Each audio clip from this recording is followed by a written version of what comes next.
Les films nous font rire, pleurer et nous tiennent en haleine avec des scènes d'action à couper le souffle, mais ils peuvent aussi nous faire vibrer avec des histoires d'amour touchantes. Jetons un coup d'œil sur quelques-uns des films romantiques qui ont connu un grand succès au box-office.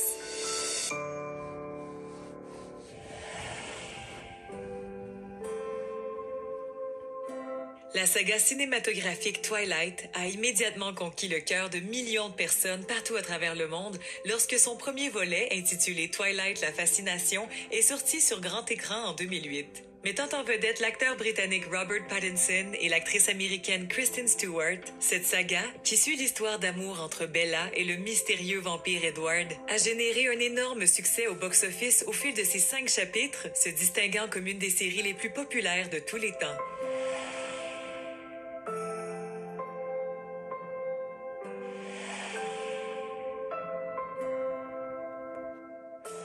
La vie, c'est comme une boîte de chocolat. Forrest Gump est un des films préférés de l'acteur américain Tom Hanks. On ne sait jamais sur quoi on va tomber.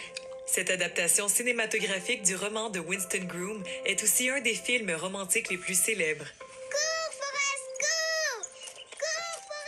Forrest Gump, qui suit la vie mouvementée d'un jeune homme qui tombe follement amoureux de son amie d'enfance prénommée Jenny, a reçu 6 trophées lors de la cérémonie des Oscars de 1995, dont celui du meilleur film, du meilleur réalisateur et du meilleur acteur. Ça a été le moment le plus heureux de ma vie.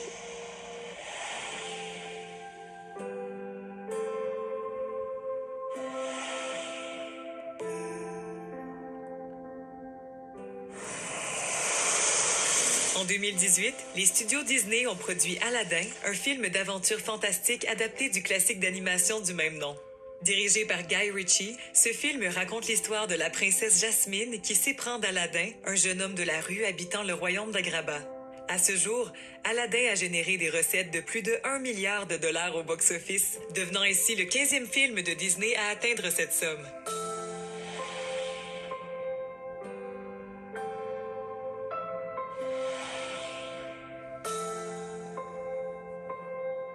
Qu'il s'agisse du film musical fantastique sorti en 2017 ou de la version animée de 1991, La Belle et la Bête demeure un des films romantiques les plus marquants et les plus aimés de l'histoire. Ce conte, qui fait le récit de Belle tombant amoureuse de la Bête, est également reconnu pour sa chanson thème intitulée Beauty and the Beast, interprétée par la chanteuse Céline Dion.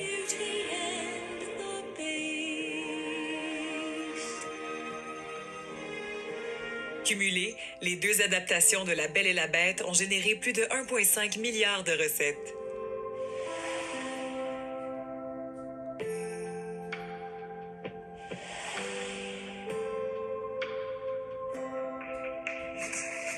Titanic se classe en tête du palmarès des films romantiques les plus populaires jamais produits. Ce drame américain, réalisé par James Cameron, raconte l'histoire d'amour tragique de Jack et Rose. Avec ses 14 nominations et ses 11 trophées lors de la cérémonie de 1998, Titanic est un des films les plus récompensés aux Oscars. Je suis le maître du monde! Ces films ont marqué l'histoire du cinéma avec leurs personnages et leurs histoires d'amour touchantes qui resteront à jamais gravées dans le cœur du public.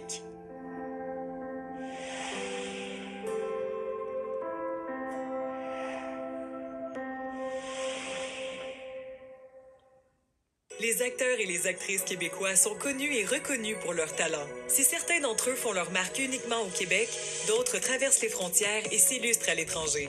Jetons un coup d'œil sur quelques acteurs et actrices québécois qui ont joué dans des séries ou des films internationaux.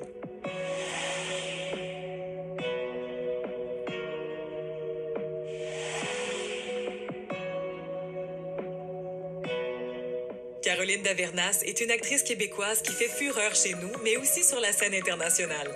Cette artiste, qui a commencé sa carrière à l'âge de 12 ans, a participé à plus de 30 productions québécoises, canadiennes et américaines. Elle a entre autres joué aux côtés de Ben Affleck dans le film Hollywoodland et a donné la réplique à l'acteur américain Mads Mikkelsen dans la série télévisée Hannibal.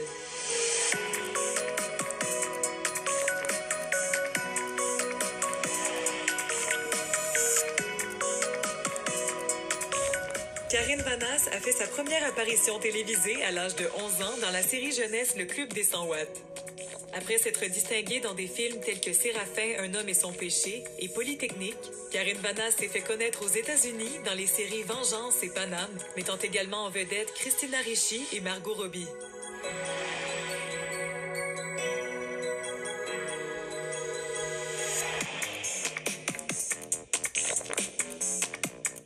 François Arnault est apparu pour la première fois au grand écran en 2009 dans le film J'ai tué ma mère du réalisateur québécois Xavier Dolan. Après avoir joué dans plusieurs courts et longs métrages canadiens, François Arnault a décroché le rôle de César dans la populaire série américaine Les Borgia, aux côtés de l'acteur britannique Jeremy Irons. Plus récemment, nous avons pu le voir dans le film The Winter House avec Lily Tyler.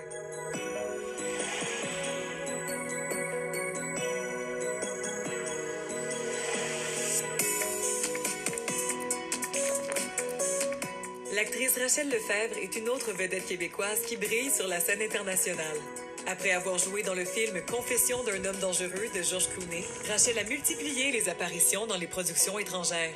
Elle a notamment tenu le rôle de Victoria dans les 2 premiers volets de la saga Twilight et celui de Julia dans la série Le Dôme de Stephen King.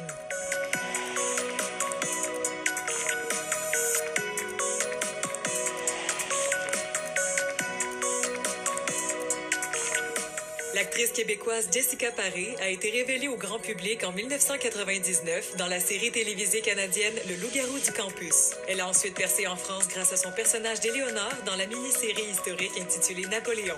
Elle s'est également fait connaître aux États-Unis en 2010 lorsqu'elle a rejoint la distribution de la 4e saison de la série Mad Men.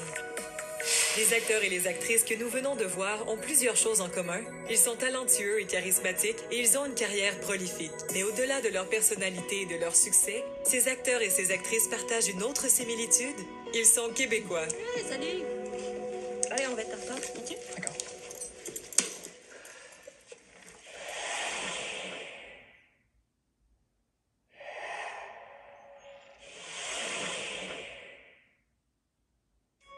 Anne Dorval est née le 8 novembre 1960 à Rouyn-Noranda.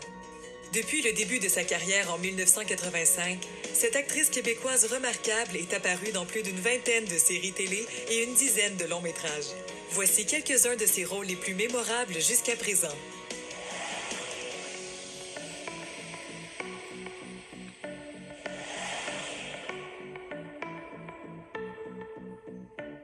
Anne Dorval s'est fait connaître du grand public en 1989 avec son rôle de Lola dans l'inoubliable téléroman Chambre en ville.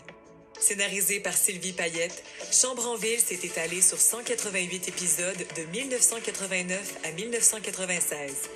L'actrice y jouait une jeune femme au caractère bouillant et colérique. Même après toutes ces années, ce personnage demeure indissociable de l'actrice.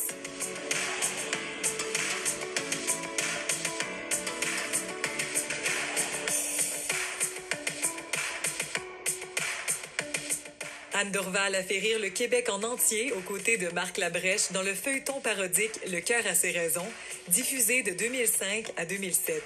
La comédienne y interprétait les jumelles Cricket et Ashley Rockwell.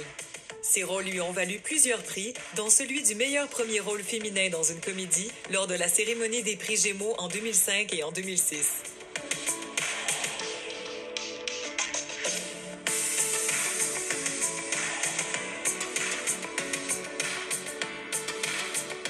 Les parents, diffusée de 2008 à 2016, est une autre série télé qui a permis à Anne Dorval de se faire affectionner du public. L'actrice y jouait le rôle de Nathalie Rivard, une mère attentionnée de 3 enfants. Dans une entrevue, Anne Dorval a avoué que cette série était une de ses préférées et qu'elle se sentait très choyée d'avoir pu y participer tout au long des 8 saisons.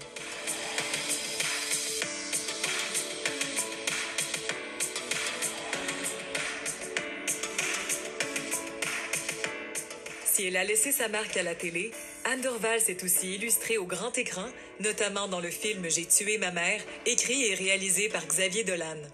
Dans J'ai tué ma mère, l'actrice tient le rôle de Chantal Lemming, une mère de la banlieue qui cherche à conserver une bonne relation avec son fils malgré les perturbations de l'adolescence. Après sa sortie, plus de 40 pays ont acheté les droits de distribution de ce film poignant, dont la France, les États-Unis et la Russie.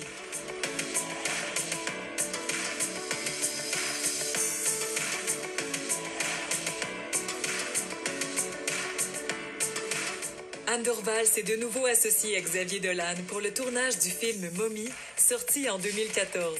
Dans ce drame québécois, l'actrice personnifie une veuve monoparentale qui hérite de la garde de son fils, un adolescent impulsif et violent joué par Antoine-Olivier Pilon.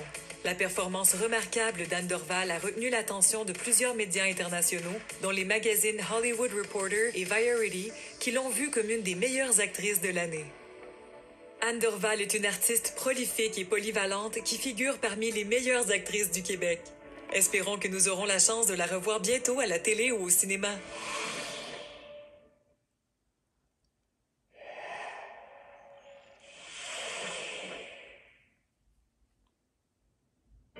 Pascal Bussière est né le 27 juin 1968 à Montréal.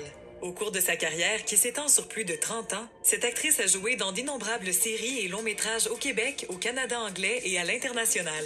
Jetons un coup d'œil sur quelques-uns des projets les plus marquants auxquels elle a participé.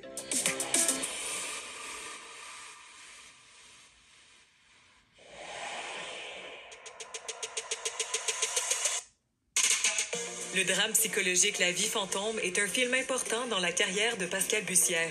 Co-écrite et réalisée par Jacques Leduc en 1992, cette production cinématographique adaptée du roman de Daniel Salnave lui a permis de remporter le prix de la meilleure actrice au Festival des films du monde de Montréal la même année.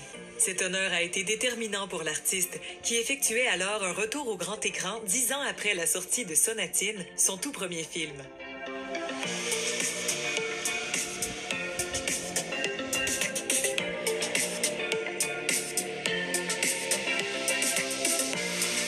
Le téléroman québécois Blanche, réalisé par Charles Binamé, est probablement la production la plus mémorable de la carrière de l'actrice. Ma sœur Blanche, il passe l'été chez son oncle à Saint-Tite.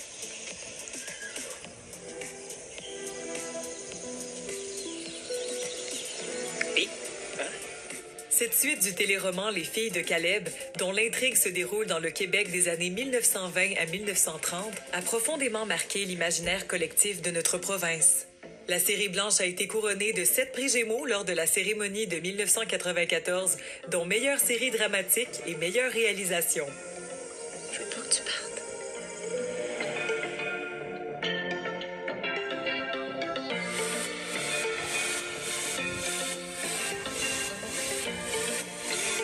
Quand la nuit tombe est le premier long métrage en anglais de la carrière de Pascal Bussière.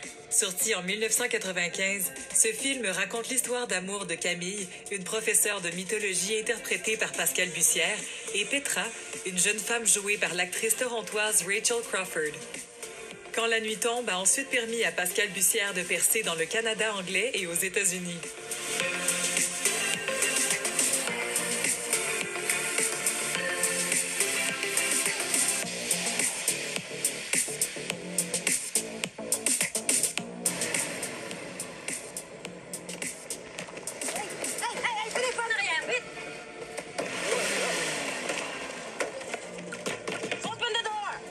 Pascal Bussière a tenu le rôle-titre dans le film québécois Un 32 août sur Terre, ce long-métrage acclamé par la critique qui a lancé la carrière du réalisateur Denis Villeneuve et qui raconte la crise existentielle de 2 trentenaires dans une société en plein changement.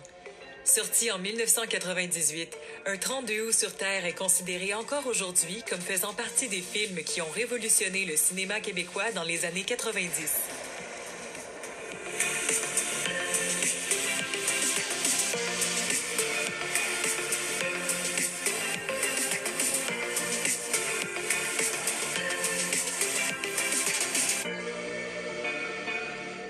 Ma vie en cinémascope est un autre grand film de la carrière de Pascal Bussière.